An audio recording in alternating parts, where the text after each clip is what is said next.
Hi guys, this is Kyle, and I'm explaining Saturday's workout. So after we do injury prevention, you guys are going to build to a heavy 3-rep paused front squat. So you're going to take a 5-second pause in the bottom. You'll take the bar out of the rack. You guys will be facing the other way. Go down. 1, 2, 3, 4, 5.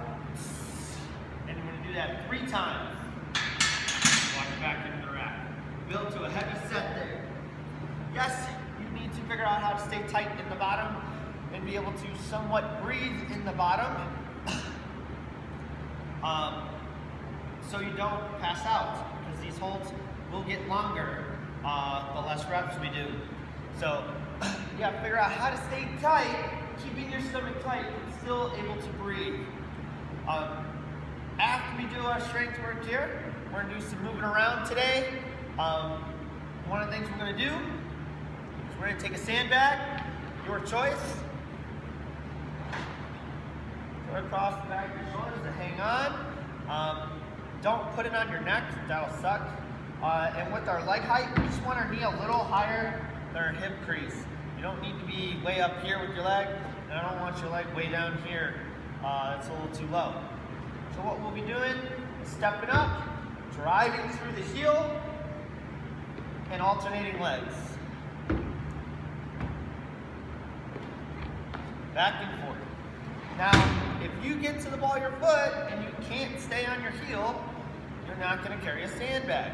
We want you to make sure that you're pushing and using your glutes and hamstrings and not your quads, which looks more like this when you step up. I see the roll to the ball of the foot, which is not good.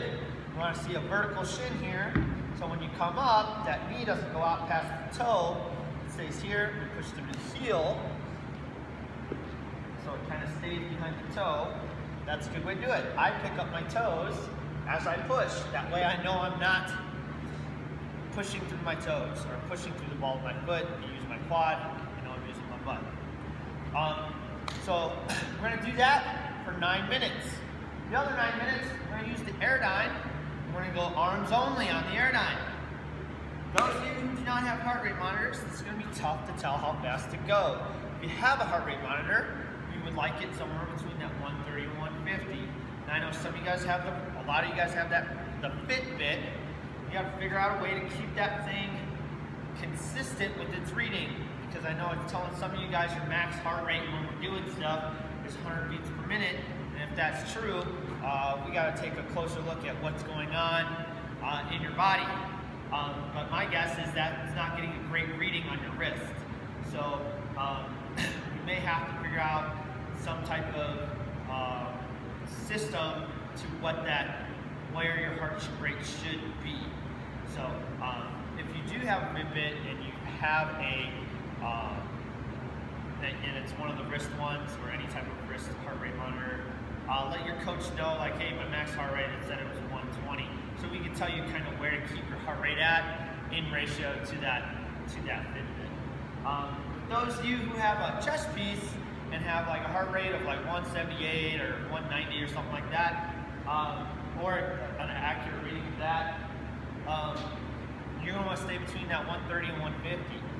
Now, you're going to notice it won't take much effort to keep you in 130 to 150 here, but over there, you're going to have to put in more effort to keep your heart rate up.